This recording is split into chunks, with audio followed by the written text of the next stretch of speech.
Hello दोस्तों, welcome to produce अड्डा। दोस्तों, कल शाम को हमने एक वीडियो पोस्ट किया था जिसमें कहा गया था कि जो आपका फर्स्ट सेमेस्टर का पेपर है वह आपका लीक हुआ है और वह आपका कैंसिल होगा। हमने उसमें साफ साफ कहा था कि आपका मैथ का कोई भी पेपर लीक नहीं हुआ है, लेकिन जिसके बारे में आप लोग बात कर रहे थे पेपर लीक के बारे में, वह आपका साइंस का पेपर लीक हुआ था। ठीक है, कल आपका साइंस का पेपर लीक हुआ था।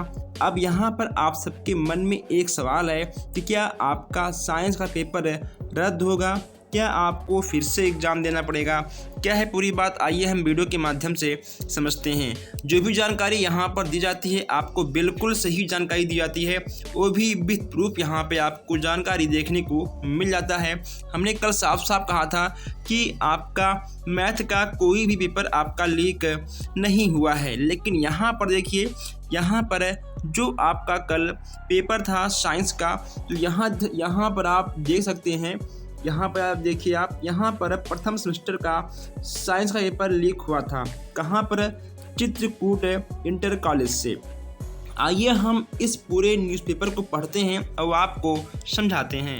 ये जो खबर आ रही है, ये खबर आ रही है मैनपुरी से। ये जो पेपर है, यह पेपर आपका मैनपुरी से प्रकाशित किया गया है और जो छात्र था आपका प्रयागराज का। ठीक है, यहाँ पर देखिए, यहाँ पे कहा गया है कि DLED प्रथम सेमेस्टर की परीक्षा के दूसरे दिन शुक्रवार को परीक्षा से पहले ही प्रयागराज का एक छात्र सॉल्व कॉपी के साथ पकड़ा गया। यानी एग्जाम शुरू नहीं हुआ उसके पहले ही एक छात्र सॉल्व कॉपी के साथ पकड़ा गया था।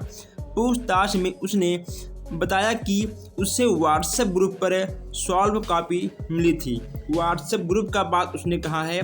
प्रधानाचार्य और डायट प्राचार्य ने छात्र को पुलिस के हवाले कर दिया।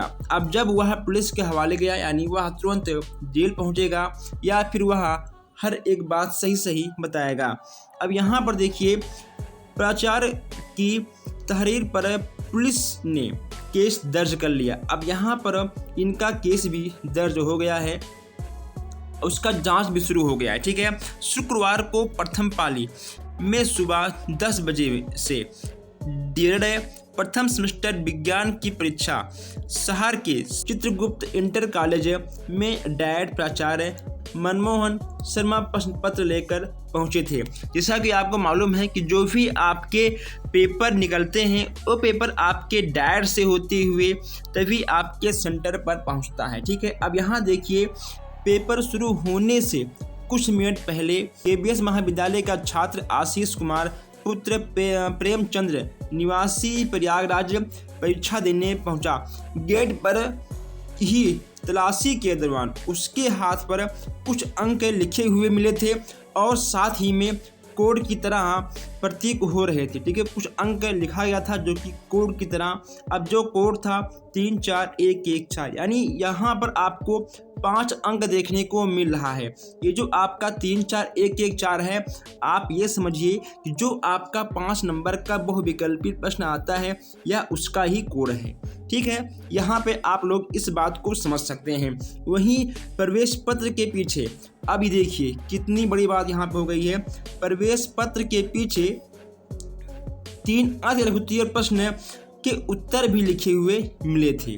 अब यहाँ पर कहीं ना कहीं पूरा का पूरा जो माजरा है वह आपके पेपर लीक से है। ठीक है, पेपर लीक हुआ तभी इसको 3 4 1 1 4 जो ऑप्शनल क्वेश्चंस होते हैं, जो उसका आंसर है उसे प्राप्त हुआ, प्लस अतिलघुत्तरीय प्रश्न के भी कुछ क्वेश्चन देखने को मिले हैं। बाकी बात आप यहाँ पर देखिए, यहाँ पर कहा गया है कि इसे देखकर प्राचार्य डॉक्टर हिमांशु यादव और डायट प्राचार्य मनमोहन शर्मा को संदेह हुआ। पेपर खुलते ही प्रश्न पत्र से उन्हें मिलान किया तो बहुविकल्पीय प्रश्न का उत्तर सही क्रम में मिला, जिस क्रम का कोड छात्र के हाथ में अंकित था। ये देखिए, ठीक है, ये वाला 34114 यही कोड था। ठीक है, वहीं प्रवेश पत्र के पीछे लिखे अतिलघुत्तरीय प्रश्न, जो कि यहाँ पर देखिए क्वेश्चन नंबर आपका क्वेश्चन नंबर 8 था, 8, 11 और 18, ठीक है, हूबहू वही सेम क्वेश्चंस वहाँ पर देखने को मिला था। तो कहीं ना कहीं यहाँ पर जो आपका पेपर है लीक हुआ है और पेपर आपका रद्द होगा कि नहीं होगा अभी इसकी पुष्टि नहीं हुई है। जैसे ही पुष्टि होगा तुरंत मैं आपको वीडियो के माध्यम से अपडेट कर दूंगा। अधिक जानकारी के लिए आप इसको पढ़ सकते हैं और इस न्यूज़पेपर को मैं ग्रुप में डाल दूंगा। अगर आप लोग अभी तक ग्रुप में ज्वाइन नहीं हुए हैं तो आप लोग ज्वाइन हो जाइए। डिस्क्रिप्शन में आपको व्हाट्सएप ग्रुप का लिंक है और व्हाट्सएप नंबर आपको देखने को मिल जाएगा। मैं यहाँ पे आपको बता दूँ कि किसी भी प्रकार का पेपर लीक के मामले में आप लोग अपना हाथ पैर मत मारिए। आप लोग अच्छे से पढ़िए, आप लोग अच्छे से एग्ज़ाम देकर आइए, वही आपके लिए और सबके लिए अच्छा होगा। नकल करने से या फिर कुछ और करने से कुछ भी लाइफ में आप लोग हासिल नहीं कर पाओगे। इसलिए मन से पढ़िए, अच्छे से एग्ज़ाम देकर आइए। फिर भी कुछ गलती हो तो आप संपर्क करिए। प्लीज़ आप लोग इस अपडेट को अपने दोस्तों के साथ शेयर कर दें। हम मिलते हैं आपसे बहुत जल्द ही नए अपडेट में। धन्यवाद।